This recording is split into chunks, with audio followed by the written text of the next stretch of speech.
So, which divorced couple remained so friendly they went to each other's weddings to new partners? The answer is Billy Piper and Chris Evans. And we are into the final part of this morning's Right Stuff in the company of divorce doctor Francine Kaye. Francine's here to help you decide if your relationship is worth saving or whether ending things would be a better course of action. 0207 173 5555, the number to dial. Let's go straight to the calls. Got lots in already. Francine. OK, good that's news, great. isn't it? Let's do it. Amy, what we got? OK, let's go to Keith on line 1. OK, hello, Keith. Morning, Keith. Hello, morning. Hello there, you're through to Francine. What's on your mind? Francine, I have broken up with my partner 2 weeks ago, and we have even tried to come together to make it dignified, to talk about it since. But unfortunately, we are still at the point where as soon as we start to talk about it, we turn into infants of shame and blame. And so my question is, we've decided to split up, but how are we going to make it dignified? I love her. I've loved her for 2.5 years. I wish her no ill, and I would love to maintain some kind of relationship with her. But first of all, it's breaking up. How do we do it dignified? Can I ask a quick question for a bit more info? It's a fantastic question, and Keith, it's so wonderful that that's something that you want to do. OK, so really the question is, both of you are probably still hurting from this. It's not, you know, we don't go into marriage expecting to divorce. So there's going to be pain and there is going to be hurt. What would you say your wife would like from you right now? What is it that she wants that when you start talking, she doesn't get it and you both end up like children? So what is it that she wants, Keith?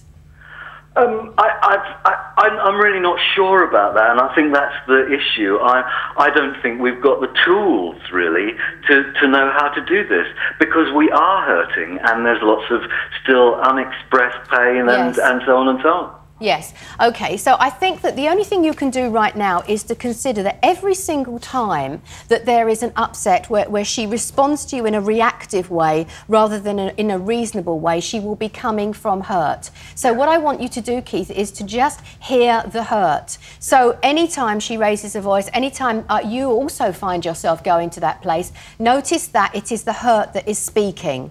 And what I want you to do is to just say, do you know what, let's just stop for a second, because I know that I'm really hurting because I don't actually want to be speaking to you like this. And I just want to take a moment to think about what I'm really, really hurt about here, and then express that and allow her to do the same. We only ever get cross, upset, we only ever get angry when we are hurt ourselves. So your job is to actually hear what is going on for her, not hear the anger and not hear the hurt. Does that help a little bit?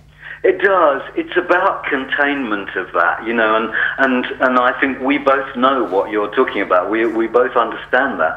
But how to contain those feelings when they're so high? Yes. You don't have to, don't worry about containing them. The idea is that the feelings should come out because, you know, if you can feel it, you can heal it, really. So you want to be able to express your feelings, but you want to do it in a way that doesn't dump on the other person. Absolutely. So you want to keep it with I. You know, when you speak to me in that tone of voice, I feel really disrespected because it makes me feel that what I'm saying has got no value to you. Right. What I want is for you to sit and listen to me and let me hear what I've got to say, and then you can make some comments. All right, Keith, we're going to it. take another call now. I hope that was helpful. Thank you, Keith. I hope so. Yeah, thank you for phoning. Right, Amy, who's next? OK, we've got Lisa on line 2. Hello, Lisa. Hi, Lisa. Hi. Hello, good morning. You're through to our divorce doctor, Francine Kaye.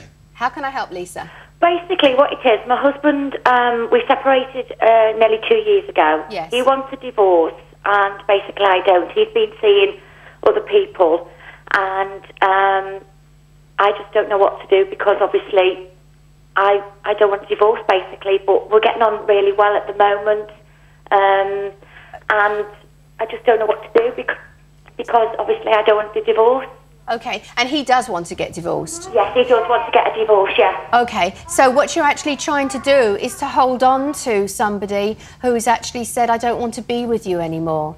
And look, Lisa, this is an incredibly hard thing to do. None of us want to go around with reject stamped on our head because somebody else doesn't want us. But if this man is saying to you, I don't want to be married to you anymore, don't confuse that with the fact that you're actually getting on well. It's good that you're getting on well. I can hear a child in the background. You're going to need to have that relationship maintained for many, many years to come. But don't hold on when somebody doesn't want to be with you, because it's actually stopping you moving on with your life. And, you know, a question for you is, when you hold on like this, how do you feel about yourself? I'm hating all the time because Yes. I know he still cares. But Yes. the things he says to me when we argue, I can see that he still cares. By looking in his eyes, and he's told me that he still cares for me. So have you actually had any counselling at all? Have you been anywhere to see anybody to try to get some help? But he will not go. And he won't go?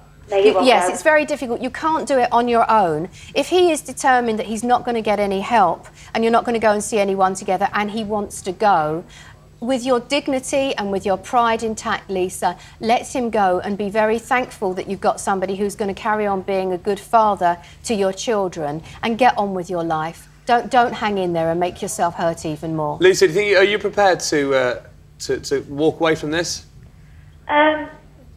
Yes and no, because I know there's still that special bond with him. No one can take that away from me. Nobody can take that, and nobody will take that away from you. And I hope that you will have that for a very long time to come. But it is, in some ways, it's also quite humiliating to hold on to somebody who doesn't want to be with you in that way. And also, perhaps, if you do allow this to happen, and, you know, who knows what's going to happen in a couple of years, maybe he'll just feel that, you know, it was a mistake, and perhaps things will get back together again.